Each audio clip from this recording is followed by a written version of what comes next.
A very good morning to all of you. Today in this video we will learn how to calculate the mean. So first I will show you the calculation of mean for the ungrouped data. So we have this data, the ungrouped data, and from this ungrouped data we have to calculate the mean. In the left we can see that we have the name of the district in the Malwa Plateau, that is Indore, Dewas, Dhar, Ratlam, Ujjain, Mandsaur and Shajapur. There are total 7 districts. So in the right to it we have the rainfall. Indore it is 979 mm, Dewas 1083, then Dhar 833, Ratlam 896, Ujjain 891, Mandsaur 825 and Shajapur is 977. So this we can sum up, that is as it is x, so it will be summation of x.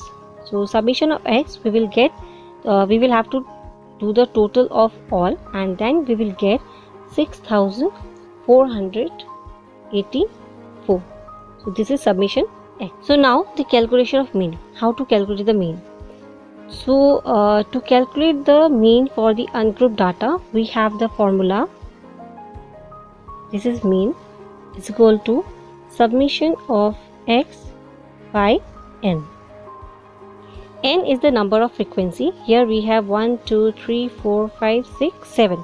So number of datas. Okay, there are total 7 datas. So the n will be 7 and summation x just now we have found it is 6484.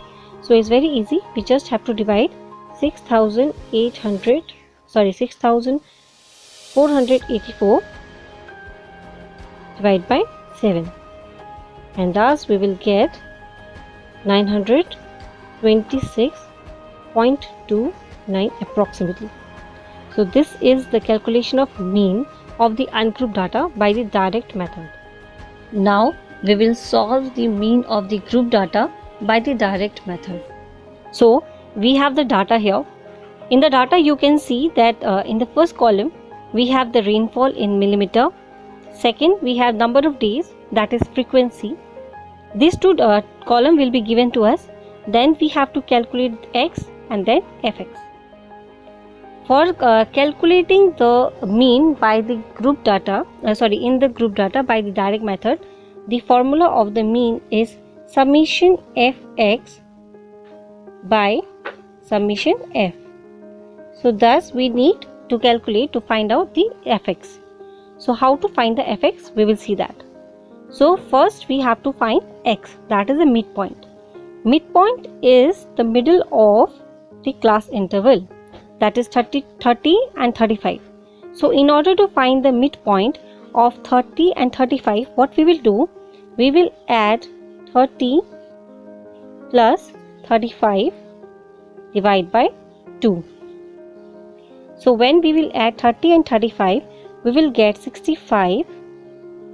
Then after dividing 65 by 2, we will get 32.5. So this is the midpoint of 30 to 35. In the same way, we will calculate the midpoint of all the class intervals. After calculating all the midpoint of all the class intervals, we will get the x. Once we will get the x, now our next step is to find the fx. To find the fx, we just have to multiply f and x.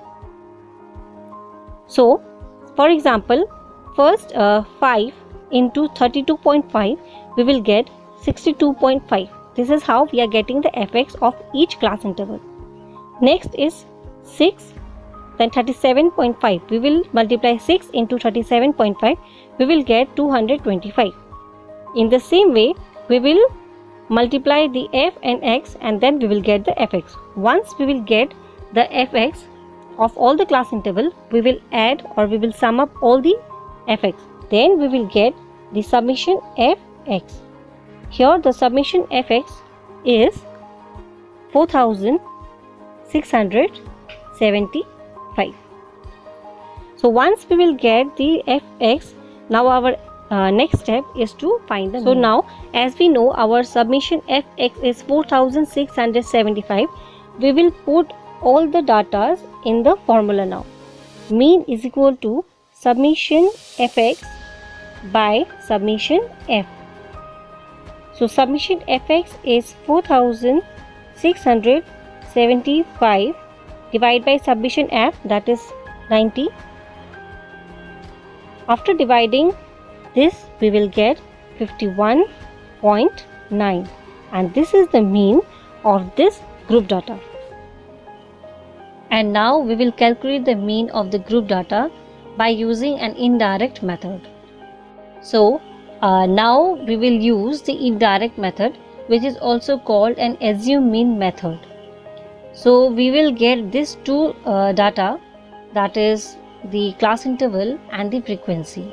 Here in the class interval we have shown the wages rate, that is rupees per day, and in frequency we have shown the number of workers.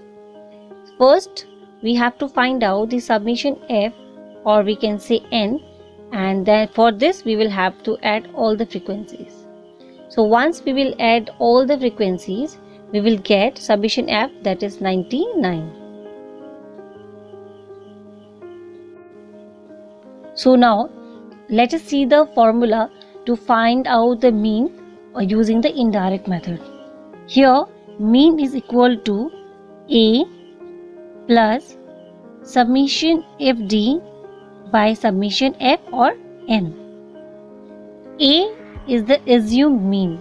That is why we also call this method as assume mean method. Once we will proceed with the process, like how to do the thing, then you will understand everything step by step. So let's move to the next second step, that is to find the x. Now x is the midpoint. Like I just told you that midpoint, it is the midpoint of the class interval. So here as you can see, the class interval is 50 to 70. That means 50 plus 70 divided by 2. If we plus this, we will get 120. That is 120 divided by 2, we will get 60. Like this we will find the midpoint or the x of each value. So after finding the x, our next step is to find the fx. So this is very easy because we have already calculated f, we already have f, and we have calculated x.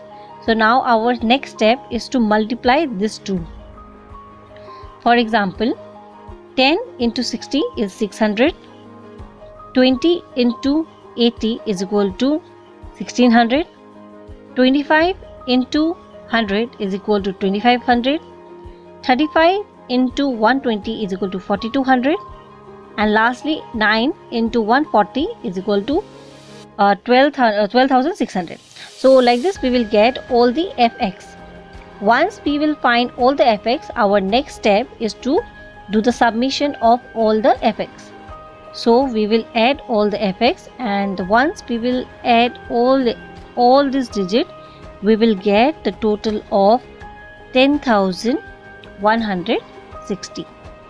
So here we have completed finding of fx. Now like I said, we will assume a mean. So which like we have just now calculated we have just now calculated the midpoint. So once we have calculated the midpoint, from this x we will find the assumed mean. So like we have 1 2 3 4 5 digits, right? 5 data. So average, mean is always called an average.